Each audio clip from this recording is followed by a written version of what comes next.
Değerli arkadaşlar, bildiğiniz gibi 7 Mart'ta Cumhuriyet Halk Partisi bir ön eğilim yoklaması yaptı.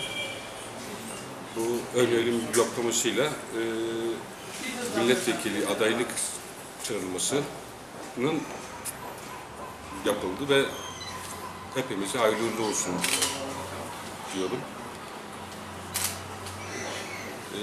Cumhuriyet Halk Partisi ön eğilim yoklaması karar alarak bence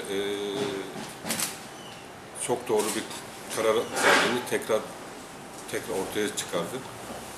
Çünkü ön eğilim yoklaması kararı birlikte tüm partilerde bir hareketlenme, bir bayram havası ve herkes seçime bir hazırlık yaptı. Bence şu anda seçime en hazır parti Cumhuriyet Halk Partisi'dir. Çünkü üyeleriyle birlikte herkes büyük bir coşkuyla, büyük bir heyecanla seçim hazırlıklarını yaptılar ve herkes şu anda 7 Haziran'da yapacak olan seçim hazır olduğunu inanıyorum. Bu nedenle ön eğilim yoklaması kararı alan tüm parti büyüklerime de buradan bir teşekkürlerimiz sunuyorum. Ön eğilim yoklaması sonucunda bildiğiniz gibi biz Ereğli'de 2. Alap'ta 1. ve ilk genelinde 7. olduk. Ben bunu kendi adıma değerlendirdiğimde aslında yeni başlayan biri olarak bence büyük bir başarı olarak görmekteyim. Çünkü bildiğiniz gibi benim yani aktif olarak siyasi geçmişim 2 yıla dayanmakta. Gerçi 15-16 yıldan beri bu partiye üyeyiz ama aktif olarak 2 yıldan beri parti içinde görevler almaktayız. Ön eğilim yoklaması ile birlikte tabii bana kattığı çok şeyler var. Çünkü ben ön eğilim yoklaması çalışmalarında tüm Zonguldak, belde ve ilçeleri birlikte bütün üyeleriyle tanışma fırsatı yakaladım. O nedenle ben kendi açımdan çok olumlu ve başarılı bir süreç olarak görmekteyim. Ön eğilim yoklaması sırasında ortaya birçok iddialar atıldı. Herkesin birilerinin adamı olarak gösterildi, yani birilerinin desteğiyle ortaya atıldı. Ama sonuçlar gösterdi ki biz hiç kimsenin adamı değiliz. Biz adamıysak biz Ereğli'nin adamıyız. Biz Alap'ın adamıyız.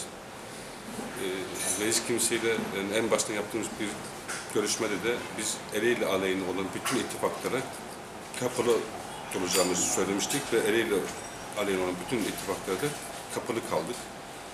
Biz Ereğli'nin ve Alap'ın gücüne güvenerek çıktık yola. Hesaplarımız aslında tutuyordu. Yani Ereğli'de 1850, Alap'ta 300'e yakın bir oy kullanıldı.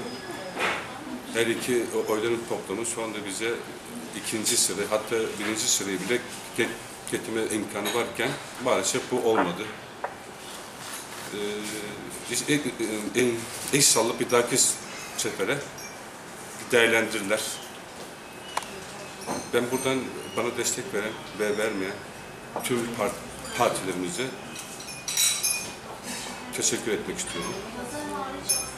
Başarılı bir süreçti. Tekrar diyorum, yani biz hiç kimsenin adamı olmadık. Biz sadece Ereğli'nin ve Alap'ın adamı olduk. Ereğli'nin ve Alaplı'nın Ben Partisi'ni çalıştık. Sonra Zonguldak'tan Ben Partisi'ni çalıştık. O nedenle de gelecek dönemlerde de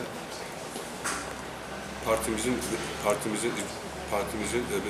bize vereceği her türlü göreve de hazır olduğumuzu ve partimiz için çalışmaya devam ettiğimizi buradan tekrar beyan ediyoruz.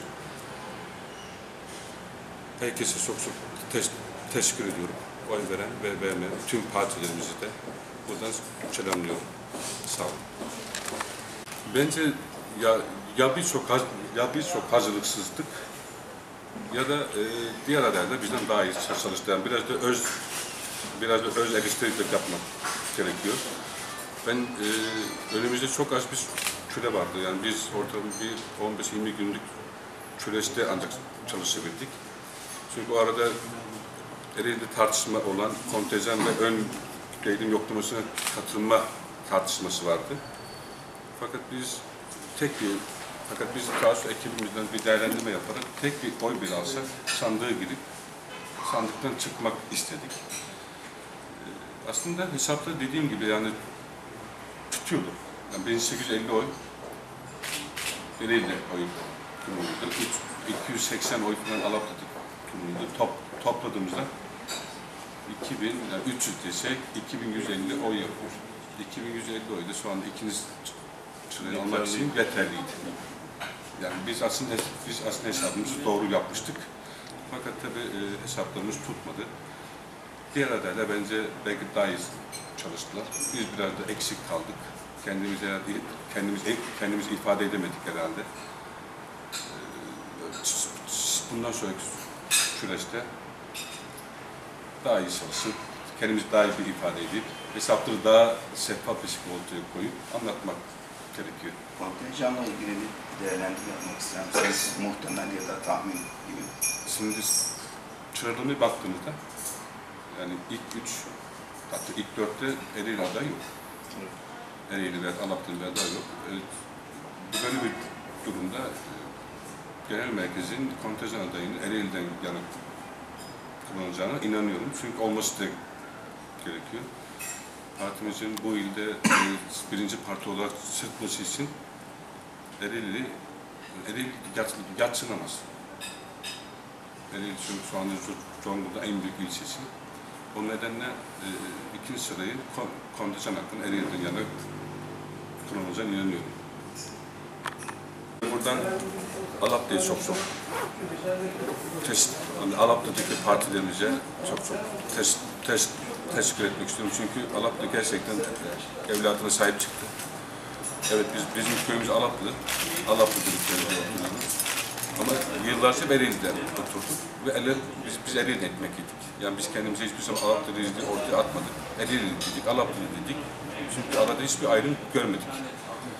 O nedenle ben buradaki Alaplı'daki arkadaşlarıma, partili arkadaşlarıma da çok büyük teşekkür ederek evlatlarına sahip çıktılar. Bu nedenle hepsine çok minnettarım. Çünkü ben Alevi kimliğimi hiçbir zaman kullanmadım. Kullanmış olsaydım zaten fikir Alevilik insanları sevmek değil. Sonuçta evrenseldi. Ben hiçbir zaman insanlar arasında din, mezhep, renk ayrımı hiçbir zaman yapmadım. Yaptığım zaman zaten inancımla ters düşerim. Hiçbir toplantımda o kimliğimi ortaya atmadım. Hiçbir görüşmemde o kimliği ortaya atmadım. Ama biz yıllarca, bakın 250 yıldan beri biz Alaplı'da bir köyümüz var. 250-300 yıl oldu bizim Alaplı'ya gelene. Eskiden hatta Ereğli'ye bağlıydı. Sonra da Alaplı'nın ilçe olmasıyla ayrıldık. Biz hiçbir zaman Ereğli'de mezhepsel bir kavga olmadı.